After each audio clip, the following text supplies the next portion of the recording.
me up, I'll never stop. If you start me up, if you start me up, I'll never stop. I've been running hot, you got me ticking, gonna blow my top. If you start me up, if you start me up, I'll never stop, never stop, never stop, and never stop. You make a grown man cry.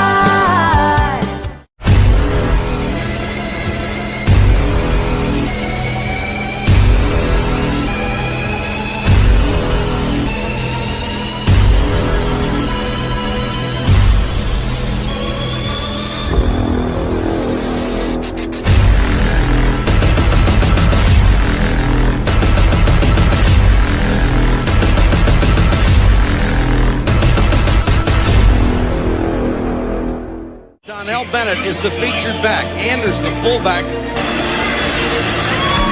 Bennett straight up the middle. Donnell Bennett to the Raider 36. Boy, I'll tell you, Kimball Anders, number 38, gets a sensational block, and that hole is there. Bennett. Touchdown. Donnell Bennett, second effort, gets in for 12-yard touchdown, 21-3. Remember when it was a grinded-out offense that Kansas City had? Kimball Anders, touchdown. Kimball Anders, touchdown Chiefs. Second touchdown for Kimball Anders. Third down and 7 from the 45.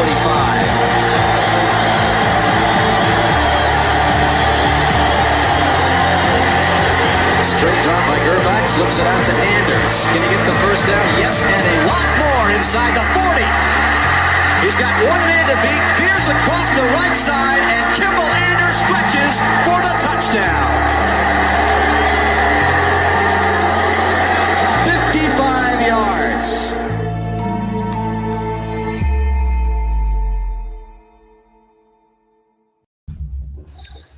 Welcome into 4-Minute Offense, everybody. I'm Noah Groniger alongside Clint Schweitzer, and the two stars of the show, Kimball Anders and Donnell Bennett. The last 2 weeks, 2 weeks ago, we had a special episode, the Marty Party, celebrating what would have been Marty Schottenheimer's 78th birthday. Last week was the 1995 season reunion. We had a lot of former players, maybe a therapy session, you could call it. But we are back to our regularly scheduled programming here tonight with 4-Minute Offense. It's us four, like you know, like you love. And guys, I got to get your thoughts. I know you both watched that Chiefs-Eagles game.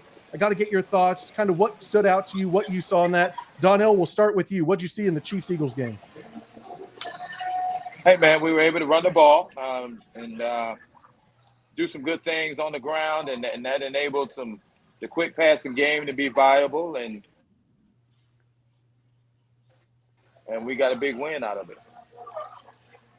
Kimball, how about you? What did you see?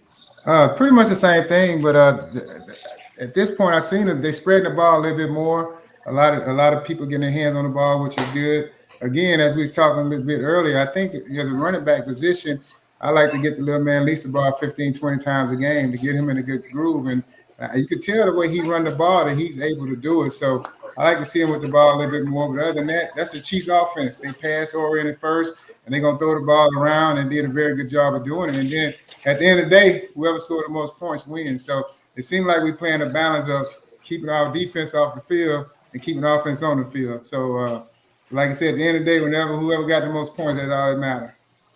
Well, you guys are former running backs, of course. I mean, how important is it in today's NFL when you've got so many quarterbacks that are capable of pushing the ball down the field, quarterbacks putting up video game-like numbers? There's so many teams across the league that feel like they have their quarterback and that they're confident in what they can do. How important is it in today's NFL that you still commit to establishing that running game? Because to me, it seems like over the last couple of years when the Chiefs have been deficient running the football, they've managed to come up with some game plans to do that. And when you do that, there's a mental edge you gain on your opponent. So how important is it, Donnell, to continue to strive to commit to running the ball and exerting yourself over your opponent there? Well, running the ball is a mindset. I mean, you're really doing a disservice to the defense if you're able to run the ball. Now that the offense is a two-headed monster. When you restricted to just passing the ball, now you get a defensive line opportunity to come off the ball, pin their ears back, and go.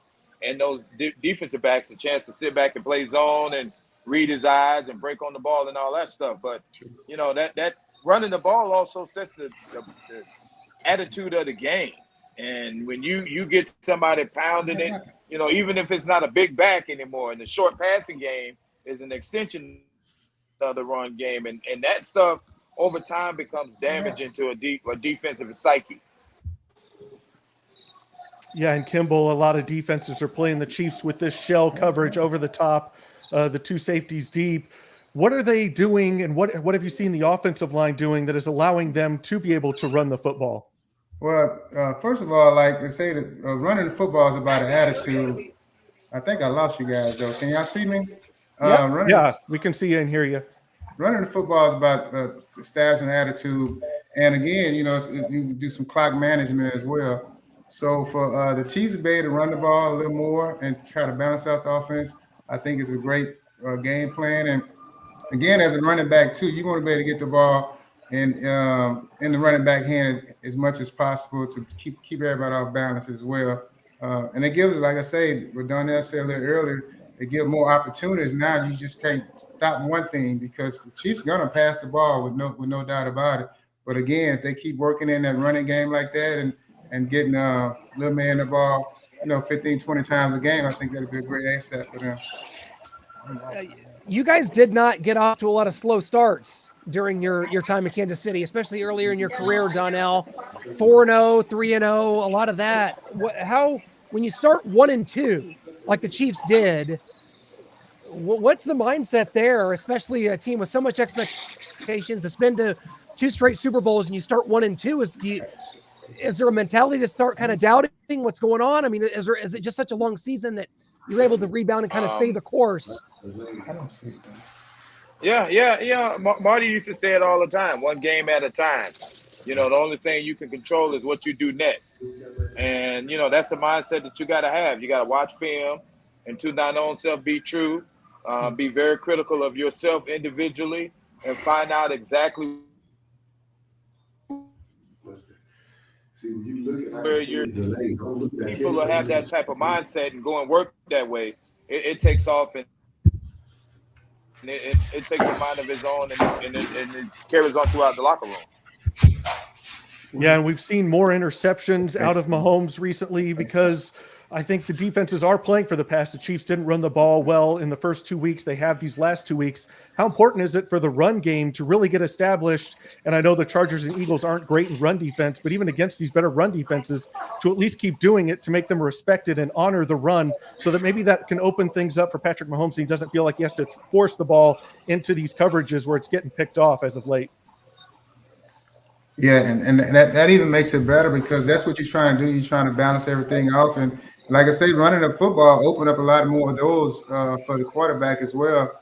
I know Patrick does a pretty decent job running the ball, but you don't want to see that guy running the ball too much, especially in this day and age because you don't want to take that lick. But at the same time, making sure the running backs is part of the game is vital to the Chiefs' success because, like I said, open up so many different avenues. With what they're doing with the offense, do a great job of play calling, and they putting the balls in. Right now, I've seen putting the ball in numerous people's hands. What's the tight end number 88? Jody Fortson. Yes. Fortson. Yeah, he's becoming a factor too. So when you have those type of guys that you can put the ball in their hands and make plays, and obviously, you know, the other receivers, they just phenomenal the way they get open and the way they just do things. And I love what I see on a daily basis with the way the pass game is, the way they just pick people apart and put the ball where it needs to be, and they read they man zone blitzes really well. Kelsey does an outstanding job just reading defenses, and it seemed like to me the leadership of that team is the offense because they're well-rounded in everything they need to be doing. They see everything, and I enjoy watching that type of football. Donnell, I know you're familiar with the term running back by committee, as that was kind of a strategy employed during your guys' time here in Kansas City. Here in Kansas City right now, we don't really have that. You've got Darrell Williams, who is able to come in for a spell, Jet McKinnon, who's kind of the third string guy right now. But We saw Clyde Edwards-Helaire get hurt late last season. Obviously, you want to try to ride him and try to get him involved in the passing game. You want to try to really establish him on the ground. But the Chiefs don't really have a running back by committee right now. Is there something to that where this team hasn't really built, a roster to be able to, have backups ready to go behind Clyde? And is there a balance there between, trying not to get him hurt again, which what happened late last season, I think hurt the Chiefs in the postseason? Well, I don't think you can play football like that. I mean, you can get hurt on any play, and they got guys there on contract that they better have confidence in, and they better be able to carry the load if need be. I think Clyde's a guy, so we got to continue to lean on him and give him a spell when it's time to. But whatever we have there, we got to rely on it because we still did that too. I mean, there was a year we were running.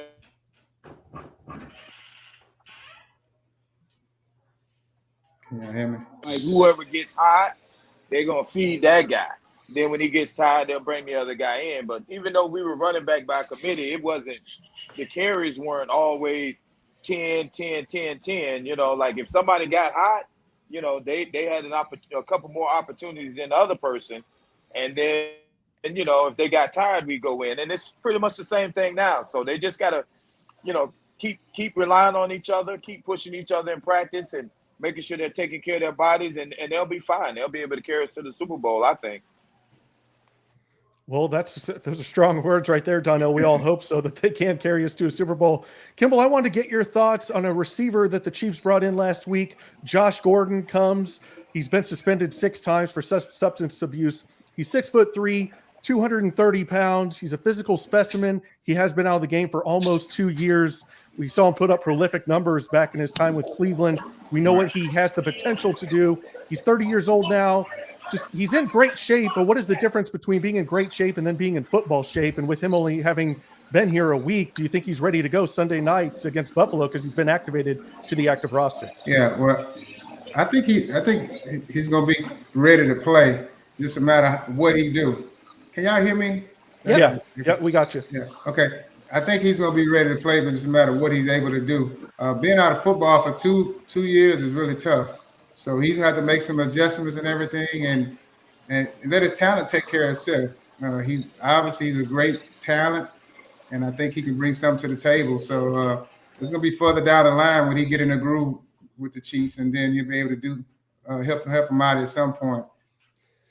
I want to talk about some road stories and road environments because, we saw the Chiefs go play in Philadelphia, a place that they don't play all that often. In fact, it's only once every 8 years given the current schedule. I think you guys played in Philly in 1998, and it's a place that's very interesting. They have a new stadium since then, but those fans are crazy in Philadelphia. We know that they had a jail under the old stadium. There's they booed Santa Claus back in the 80s.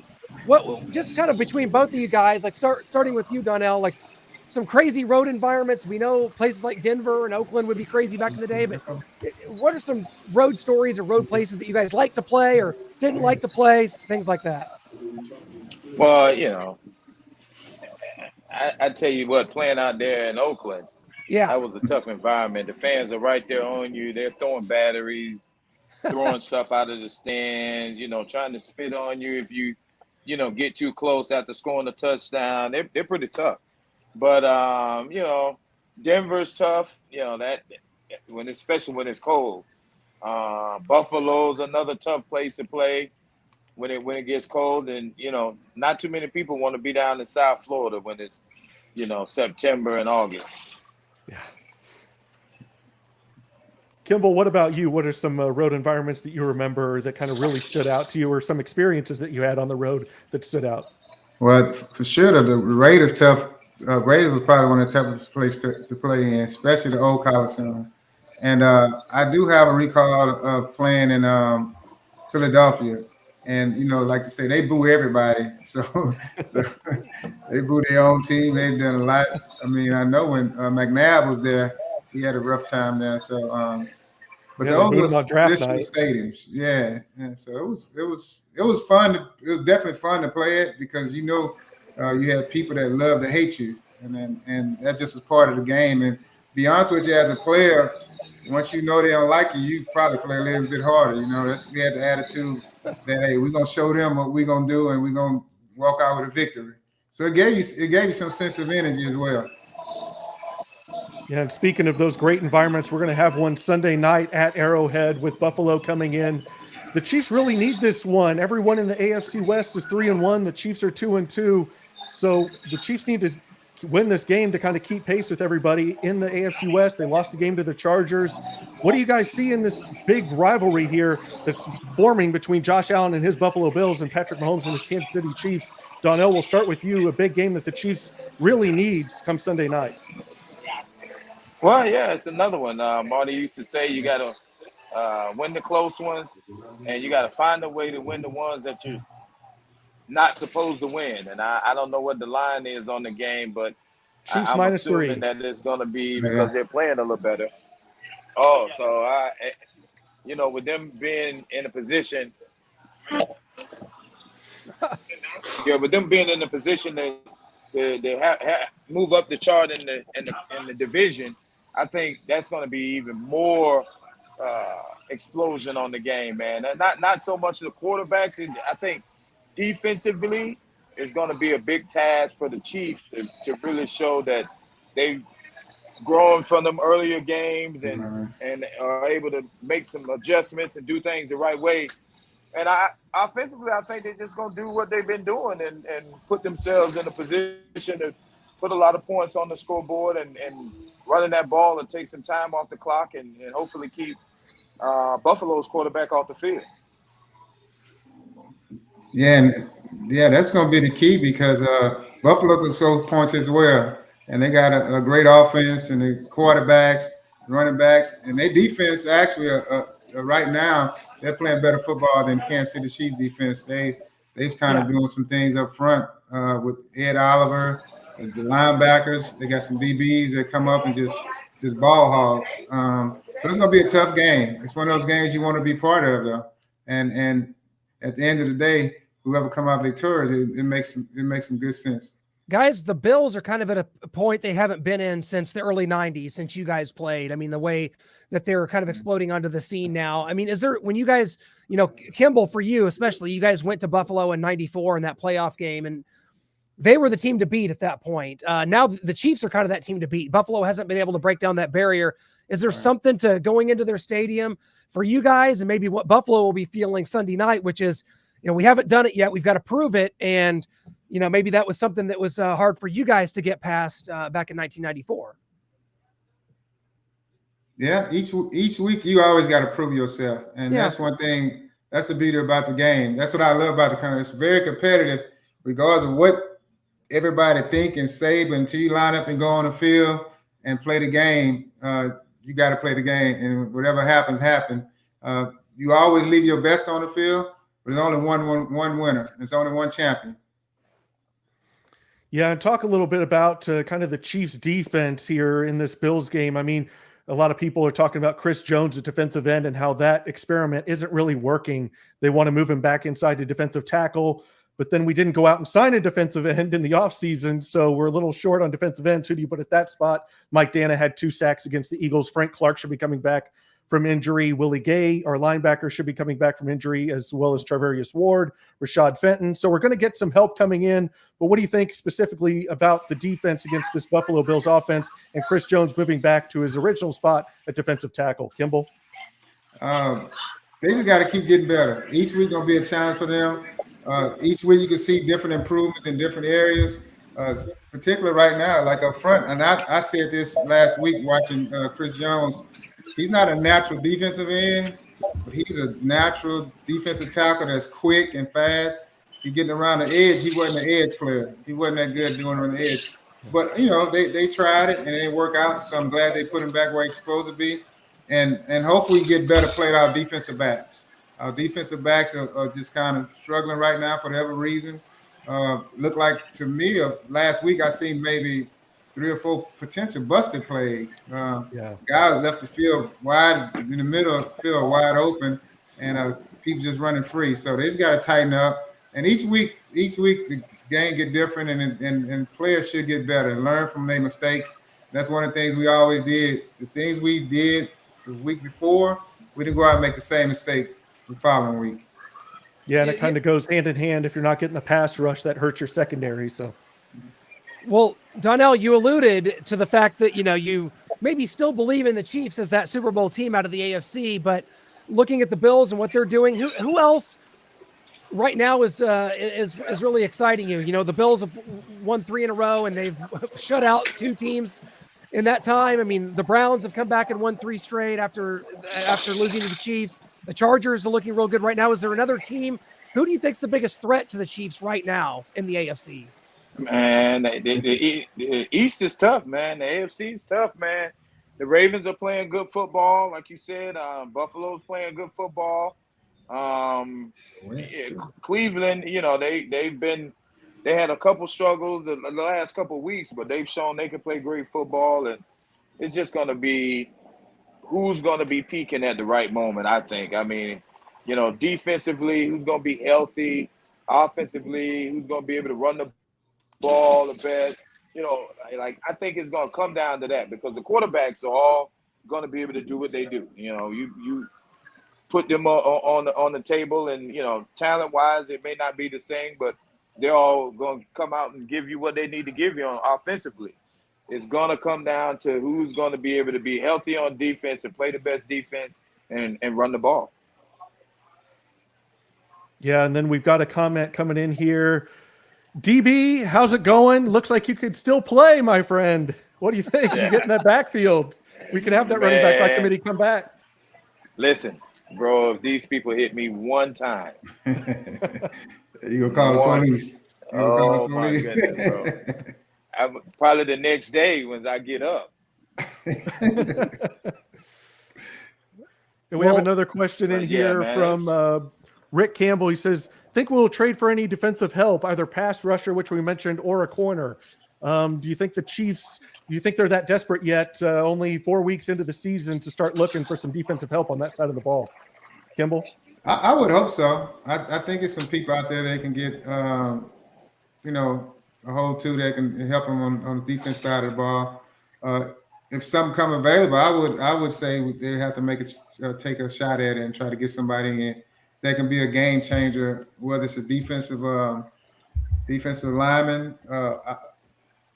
defensive end, or a defensive back. Yeah. And you need a pass rusher. You got to have. I know Frank Clark is coming back this week, but have somebody else out there, and where's a defensive back? And I think they really need some help back there. Well, Donnell, kind of before we wrap up here, I know it's your son Donnell's birthday today. He's 21. We want to give a shout out to him, man. For one, man, you don't look old enough to have a 21-year-old up in here, man. That's crazy, first of all. I mean, congratulations. That's so cool. And we just hope you guys have a wonderful time, man. Tell us a little bit more about Donnell. What's he up to? What's he up to in life these days? Well, he's playing football at St. Thomas University, doing a good job, and just a good kid, man. We're very proud of him. He's come a long way, man. He's a hard worker, and he's doing a good job. But listen, Kimball got kids older than my kids. I have a kid older than 21. Hey, man, we're talking about you. We're talking about you. I just want to make sure that it's about Donnell's birthday. Yeah, I don't want to do that. Yeah, I got you. But I just want to make sure that it's said. He is like 5 years older than you. He's a little older than you, though, Yeah, definitely. Well, and last week we had the 1995 Chiefs reunion, and Kimball, we couldn't get to this play because it was hard to get a word in edgewise over Greg Hill. But we got to get to this play against the Washington, we'll go ahead and call them football team, although they weren't called that back then. So we've got a play for you here, Kimball, that we're going to look at. Okay. It's a run to Kimball Anders, 30-yard line, sweep left, 35, 30 in the open field, 25, 20, he's going to outrace everybody in the end zone. Kimball Anders from 40 yards out, touchdown, Kimball Anders. 40 yards out, it looked like you broke somebody's ankles there in the secondary. What do you remember of that play and just that whole season? It was great. The hole was this big. I just had to dip in and dip back out, and I think that was Ricky Sigler made a great block downfield, and it was wide open. The sideline was open. The play was right there. It was just a counter play, and it was just something. You got the two guard, you got the guard and tackle pulling, and coming up behind them, and the hole was wide open. So I didn't have to dodge much; just had to dip in and dip back out. You look like you weren't sure what to do there with the ball. Like, am I going to spike it, or like give the ball to the ref, like Marcus Allen, or what? Like, I didn't. You know what? I really never did much, and you know, every now and then I said I didn't do much, but then I look at some highlight, and I didn't think I spiked the ball that much. I never tried to dance, but I at least spiked the ball at the best case. Yeah. Well, absolutely great memories, guys, and we certainly are hoping for a big Chiefs. It's going to be so much fun. Sunday Night Football, guys. It's a national broadcast. It's NBC. It's Terry Underwood. It's Chris Collinsworth. And it's Al Michaels. We're going to have such a blast, guys. It's always a pleasure to do this with you. And we're so ready for the game now coming up. Donnell, we want you to get off to enjoy Donnell Jr.'s birthday. Happy birthday to him. Kimball, always a pleasure, man, guys. Thank you so much for doing it. We love it here on 4 Minute Offense. It's always so much fun, guys. All right. Thank you guys, too. Absolutely.